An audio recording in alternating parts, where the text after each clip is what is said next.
ये देह दिया है, इसको कोई पंडित प्राप्त कर ले। पंडित माने विवेकी पुरुष। पंडित शब्द का अर्थ क्या होता है?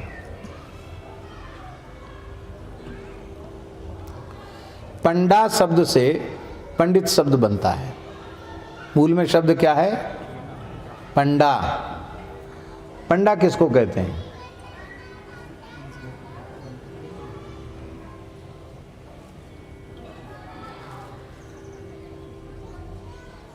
अरे बोले बद्रीनाथ जी के पंडा आए, मथुरा जी के पंडा जी आए, दाऊ जी के पंडा जी आए, वो तो पंडा है ही है, हम निषेध नहीं कर रहे हैं। लेकिन पंडा किसी व्यक्ति का नाम नहीं है। पंडा एक विशिष्ट प्रकार की बुद्धि का नाम है। पंडा शब्द का अर्थ है सदसद विवेकिनी बुद्धि ही पंडा। जिस बुद्धि में सत और असत का निर्णय हो चुका हो, विवेक हो चुका हो, उस बुद्धि का नाम है पंडा। सदसद विवेकिनी बुद्धि पंडा। और ऐसी पंडा नाम की बुद्धि जिसको प्राप्त हो चुकी है, उसका नाम है पंडित। महर्षि पाणिनि का सूत्र है तदस्य संजातम तारका दिव्य इतच। इस सूत्र से इतच प्रत्यय होकर के पंडित शब्द बनता है। पंडा संजाता अस्य, जिसको पंडा उत्पन्न हो गई हो उसको पंडित कहते हैं। जिसकी बुद्धि में सत असत का निर्णय हो चुका हो वो पंडित है। निर्णय का मतलब ये नहीं कि खाली हम समझ जाएं, असत का त्याग कर दिया हो और सत में हमारी स्थिति हो चुकी हो। और यदि ऐसा नहीं है तो दोहावली के अनुसार, गोस्वामी जी के शब्दों में, काम क्रोध मद लोभ की जो लो मन में खान, तो लो पंडित मूर्खा तुलसी एक समान।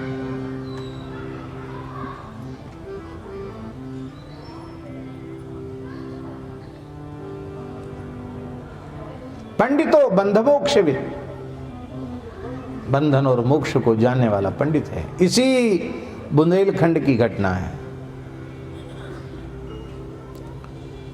पंडित श्री हरिराम जी व्यास, ओरछा के राजगुरु, ओरछा में ही जन्म हुआ था उनका।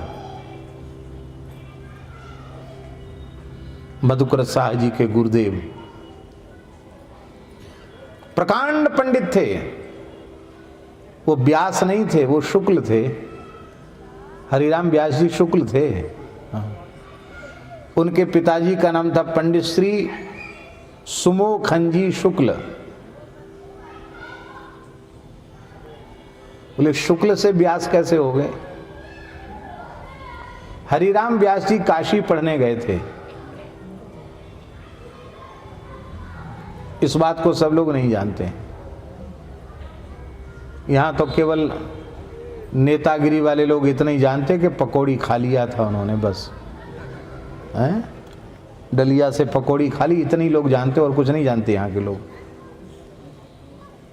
काशी पढ़ने गए तो ऐसा विलक्षण वैदुष्य था, ऐसी प्रतिभा थी हरिराम जी की कि काशी की विद्वत सभा ने उनको व्यासोपाधि से अलंकृत किया था कि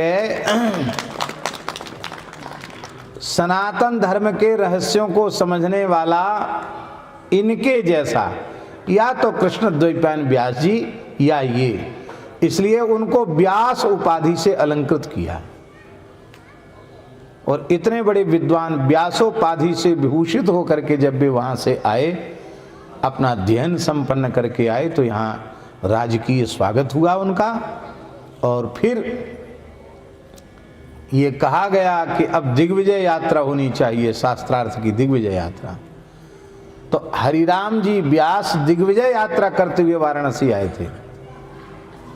लोगों ने सलाह दिया कि बनारस में विजय कर लो तो सारी धरती पे विजय अपने आप ही है। बनारस तो पंडितों की खान है, विद्वानों की खान है बनारस, वहाँ चले जाओ।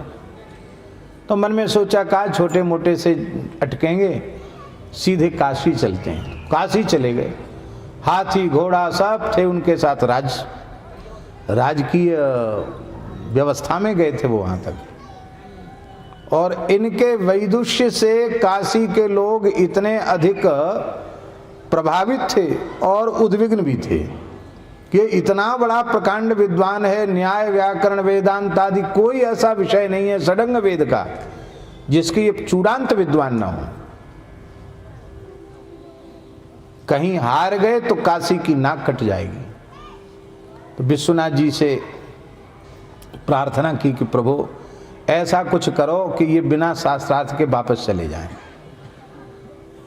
भगवान से प्रार्थना की, भगवान ने सुन लिया। भोले बाबा विश्वनाथ जी एक वृद्ध ब्राह्मण के रूप में, संत के रूप में व्यास जी के यहाँ आए। व्यास जी ने देखा कि बुजुर्ग संत आए हैं तो उन्होंने प्रणाम किया, आओ भगवान प्रणाम। बोले आजकल आपके काशी में बहुत चर्चा चल रही है, आप बहुत बड़े विद्वान हैं। हाँ, ये तो विश्वनाथ जी की, अन्नपूर्णा जी की कृपा है, काशी का ही प्रसाद है विद्या, और तो क्या, आप तो बहुत बड़े विद्वान हैं, हम तो पढ़े लिखे नहीं। भगवान शंकर ही थे वो। बोले हम तो पढ़े लिखे नहीं। क्या? बोले हम कुछ पढ़े लिखे नहीं, केवल 2 अक्षर पढ़े हैं। कौन? रा और माँ। राम राम पढ़े और कुछ नहीं पढ़े, बिना पढ़े। शंकर जी झूठ बोले? बिल्कुल सही बोले। किस विद्यालय में शंकर जी ने नाम लिखा है बताओ? अरे व्याकरण के 14 सूत्र तो उनकी डमरू से निकल रहे हैं, उनको किसी विद्यालय में पढ़ने जाने की जरूरत है? बोले हम तो कहीं स्कूल विद्यालय गए नहीं, 2 अक्षर की पढ़ाई पढ़े हैं, रा और माँ। राम राम करते हैं? अच्छा अच्छा, संत जी राम राम करते? बोले हाँ राम राम करते हैं। तो कहिए। बोले आप सबका समाधान करते हैं, हम भी अपना कुछ समाधान प्राप्त करने आपके पास आए हैं। कहिए महाराज। तो भोले बाबा संत वेशधारी विश्वनाथ जी ने पूछा, पंडित जी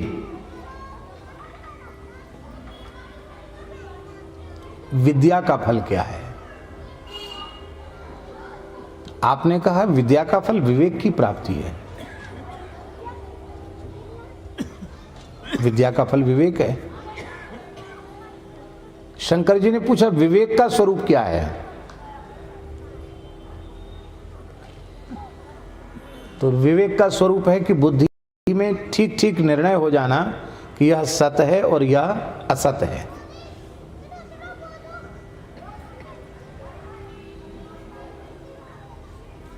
और जब ये निर्णय हो जाए कि ये सत्य है और ये असत्य है, तो असत्य का परित्याग करना और सत्य में स्थित होना। शंकर जी हंसने लगे। बोले वाह, आपने उत्तर तो बिल्कुल सही दिया, हमको समाधान मिला। तो अब यह भी बतला दीजिए कि सत्य क्या है और असत्य क्या है।